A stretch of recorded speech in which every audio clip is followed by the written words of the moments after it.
Bonjour à tous, c'est MangaFR et j'espère que vous allez bien. Aujourd'hui, nouveau combat fictif qui va opposer Namikaze Minato à Uchiwa Itachi. C'est probablement le débat le plus connu au sein de la communauté Naruto, dû à leur énorme popularité. Dans cette vidéo, nous allons dans un premier temps opposer Itachi vivant à Minato Hokage, et ensuite les deux à leur prime, donc dans leur forme Edo Tensei. Et avant de commencer les gars, je vous rappelle juste que ce sont des personnages fictifs et que c'est juste un manga, donc soyez respectueux et essayez de ne pas insulter dans les commentaires. Et aussi, c'est juste mon interprétation du manga, donc certains seront d'accord avec moi, et d'autres non, c'est tout à fait normal qu'on a tous un schéma de pensée différent. Et avant de commencer la vidéo les gars, je vous invite à liker et à vous abonner à ma chaîne si mon travail vous plaît. Allez, on peut commencer.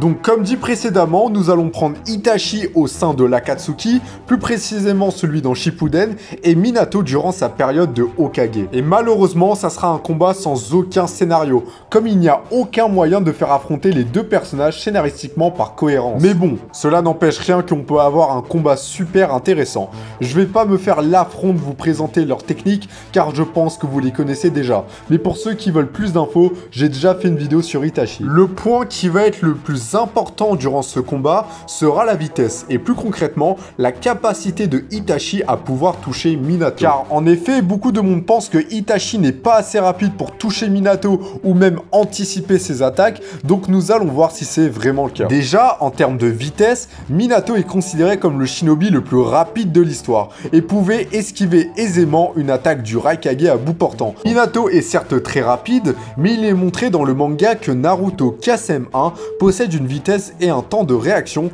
plus ou moins équivalent à celui de Minato. C'est une idée confirmée par le fait qu'il esquive exactement de la même manière le coup le plus rapide du Raikage, ou bien les dires de Yamato et de Killer Bee. Et pour confirmer cela, Killer Bee a réussi sans trop de problèmes à réagir à la vitesse de Minato, car celui-ci possède un temps de réaction du même gabarit que Naruto KSM1. Donc Minato est certes très rapide, mais avec un temps de réaction relativement du même tiers que celui de Naruto KSM1 et une vitesse pure assez correcte, on peut être capable de contrer la vitesse de Minato. Et je peux vous dire que Itachi possède un temps de réaction largement suffisant pour contrer la vitesse de Minato. Alors je vous fais un petit rappel, lors du combat contre Sasuke, alors que Itachi était malade, à court de chakra et quasiment aveugle, il a réagi à Kirin et a même eu le temps d'activer le Susanoo pour se protéger de l'attaque. Or, j'ai vu que peu de personnes s'en rendent compte, mais c'est juste un exploit incroyable. Zetsu Noir qualifie l'attaque comme étant inesquivable physiquement. Pourtant, Zetsu Noir est même justement capable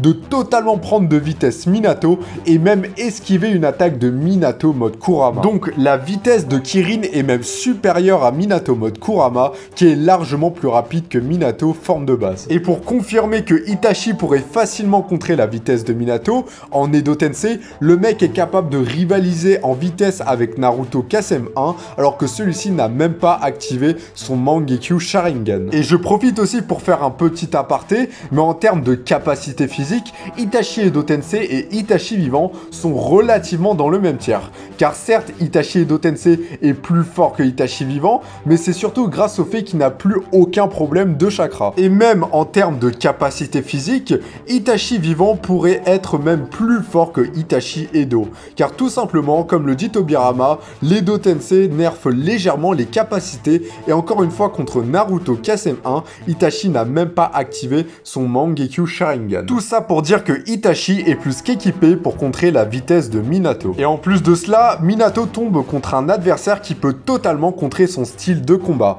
En effet, Itachi est un expert en Shuriken Jutsu. Donc, au moment où Minato lancerait ses kunai pour prendre l'avantage du terrain ou même balancer un kunai vers Itachi, Itachi pourrait tout simplement les contrer avec son énorme maîtrise du Shuriken Jutsu, ce qui limiterait grandement la vitesse et les déplacements de Minato. Sachant qu'en plus, vu l'énorme réputation de Minato dans le monde shinobi, il n'est pas exclu que Itachi connaisse probablement une grande partie des capacités de Minato. Maintenant que nous avons réglé le cas de la vitesse, on peut commencer à voir qui aurait le plus de chances de l'emporter. Déjà pour moi, le seul moyen pour Minato de gagner serait de lui placer un Rasengan. Et bien que Itachi soit résistant, je vois vraiment mal encaisser un Rasengan de Minato. Mais Mais bon, on a vu que cela aurait très peu de chances d'arriver, voire quasiment jamais, vu le temps de réaction monstre de Itachi et la vitesse d'activation du Susanoo. Sachant que contre un Rasengan, la cage thoracique devrait largement suffire.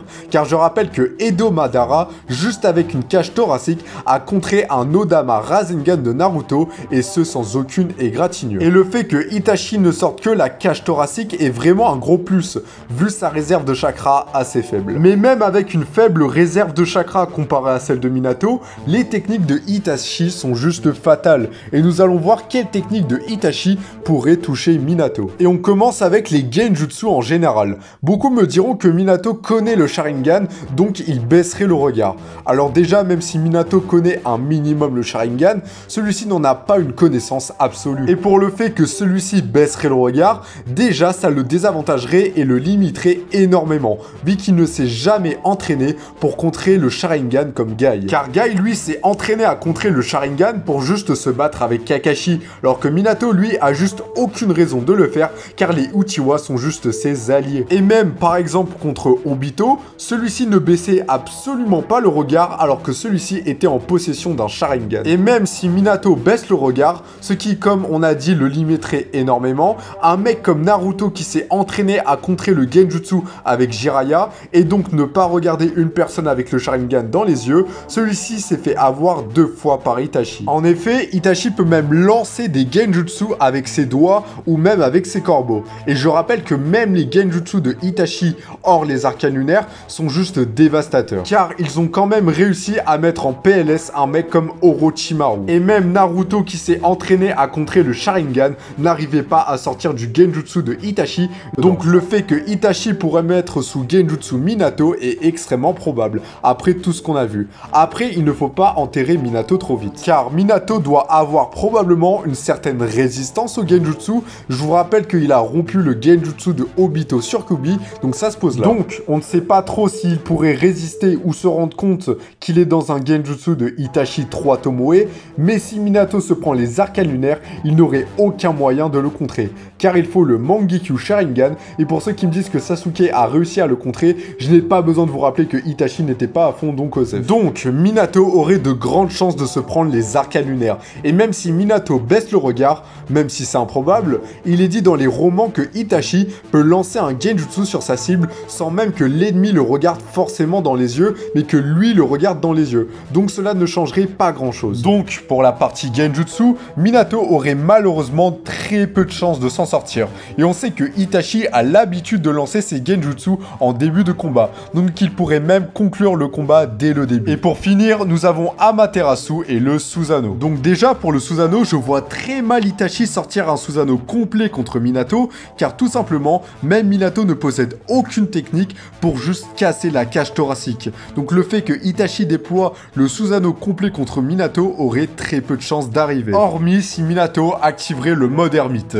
Mais encore une fois, Minato se dit pourri dans ce domaine et juste bonne chance pour essayer de l'activer en plein combat. Donc pour revenir au Susanoo, Itachi serait dans un premier temps immunisé de toutes les attaques de Minato. Et maintenant, voyons voir si Itachi pourrait toucher Minato avec le Susanoo. Et juste un feat seulement suffira, puisque Itachi a réussi à Speed Blitz Naruto Kasem 1, qui a un temps de réaction similaire à celui de Minato. Mais bon, après Itachi n'a pas directement pris de face Naruto Kasem 1, mais même après que l'attaque ait tranché Nagato, celui-ci n'a même pas réagi à l'attaque. Donc Itachi aurait de grandes chances de toucher Minato avec le Susanoo au vu de sa vitesse. Mais Minato aurait aussi des chances de l'esquiver grâce à Iraishin, car Minato n'aurait pas besoin d'esquiver, mais juste de réagir à l'attaque, puis de activer Iraishin. Et enfin, nous avons l'Amaterasu. Et toujours sur un seul feat, l'Amaterasu a Speed Blitz Naruto Kasem 1. Et je vois déjà la plupart des gens me dire que le Raikage a esquivé l'Amaterasu de Sasuke, alors que Sasuke a une meilleure maîtrise de l'Amaterasu que Itachi. Donc juste, je précise que vitesse n'a rien à voir avec maîtrise, et ça faisait juste référence à la maîtrise du Henton. Et même si Minato est un ninja sensoriel, donc pourrait peut-être détecter l'Amaterasu, je rappelle que Naruto Kasem 1 est juste un monstre dans ce domaine et qui ne s'est aperçu de rien. Donc Itachi aurait de grandes chances de activer Amaterasu, mais Itachi doit concentrer son chakra avant de lancer l'attaque. Donc Minato pourrait attaquer pour essayer de contrer l'activation de Amaterasu. Mais bon, Itachi ne prend pas non plus meneur. Donc on l'a vu, mais Itachi aurait plusieurs conditions de win contre Minato, alors que Minato en a malheureusement quasiment aucune. Après, on pourrait parler de l'état de santé de Itachi qui ne pourrait pas spam les techniques, mais comme nous l'avons vu, les techniques de Itachi sont fatales et auraient plus de chances de réussir que de foirer contre Minato. Après, on a oublié d'énumérer le fait que Minato pourrait invoquer Gamabunta et en même temps passer en mode ermite. Alors, on a déjà parlé du mode ermite précédemment, et même si Minato aurait juste que très peu de chances de l'activer, si celui-ci l'active en même temps de invoquer Gamabunta, là on aurait une raison crédible du fait que Itachi devrait invoquer un Susanoo complet. Et même avec le mode ermite, malheureusement, Minato n'aurait juste aucun moyen de passer la défense qui est le Susanoo. Et Itachi défoncerait littéralement Gamabunta comme il l'a fait avec Orochimaru Yamata. Donc Itachi et Minato auraient tous les deux utilisé une grande partie de leur chakra, et si Itachi aurait déjà tenté d'utiliser des techniques précédemment, cela resterait extrêmement chaud pour lui. Donc pour conclure, Itachi remporte cette manche avec un niveau de difficulté globalement moyen. Car dans le meilleur des cas, Itachi pourrait dès le début gagner avec un Genjutsu, ou dans le pire des cas, gagner avec un niveau de difficulté extrême, voire perdre, si quasiment toutes ces techniques ont échoué et qu'il est contraint d'activer la forme complète du Susanoo et que Minato soit passé en mode ermite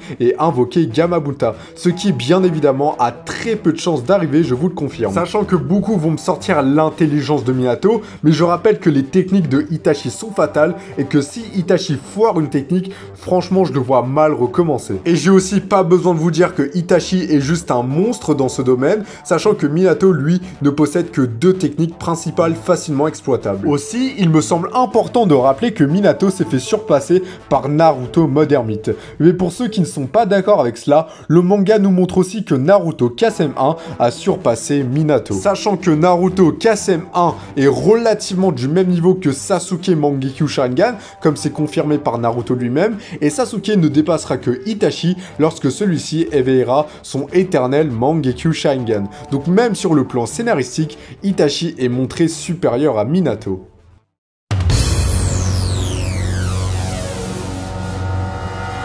Maintenant, on passe à Itachi Edo Tensei contre Minato Edo Tensei, ou aussi appelé Minato mode Kurama ou KCM. Les deux reçoivent un énorme boost de puissance, même si bien sûr, Minato en reçoit un bien plus puissant. Ayant désormais en lui la moitié du chakra de Kurama et pouvant même manifester un avatar de Kyuubi. Et bien sûr, toutes ses capacités physiques augmentent aussi de manière considérable. Et pour Itachi, comme nous l'avons vu, il n'est pas plus fort physiquement, mais compense le plus gros défaut que celui-ci avait, c'est-à-dire sa quantité de chakra. Et c'était tellement un défaut pour Itachi que ça le propulse dans une toute nouvelle sphère de puissance. En effet, comme dit précédemment, celui-ci était moins fort que Sasuke, éternel Mangekyo Sharingan.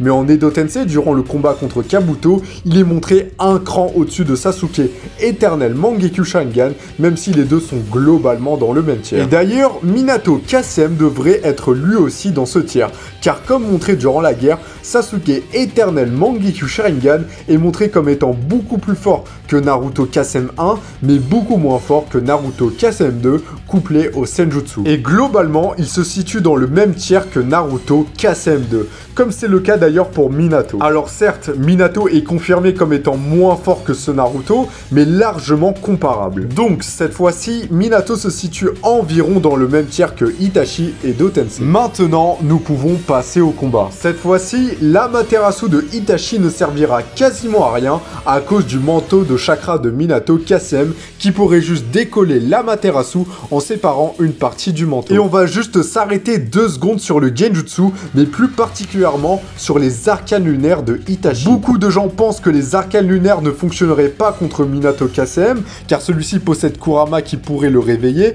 Or, Naruto KSM 1 met en garde Killer Bee sur les arcanes lunaires, qui est pourtant un Jinchuriki parfait. Car tout simplement, le principe des arcanes lunaires de Itachi est que la victime soit juste une seconde dans le Genjutsu dans le monde réel. Donc le bijutsu Biju n'aura même pas le temps de réveiller son hôte. Mais bon, honnêtement, désormais, avec le boost de vitesse colossal que possède Minato, ça serait extrêmement difficile pour Itachi de placer les arcanes lunaires. Après, ce n'est pas impossible vu le stratège hors norme qui est Itachi, mais aussi pour son temps de réaction. En effet, comme c'est montré durant le combat contre Jubito, Minato KCM possède un temps de réaction similaire à celui de Sasuke éternel Mangekyo Sharingan. Alors que Itachi, lui, dans le combat contre Kabuto, en possède un bien plus grand que Sasuke éternel Mangekyo Sharingan. Donc, il ne faut pas exclure la possibilité des arcanes lunaires. Mais hors ça, bien sûr, les deux doivent se sceller pour conclure le combat. Itachi possède l'épée de Totsuka et Minato l'emprisonnement des morts. Et ce qui permettrait de décrocher la victoire à l'un ou à l'autre,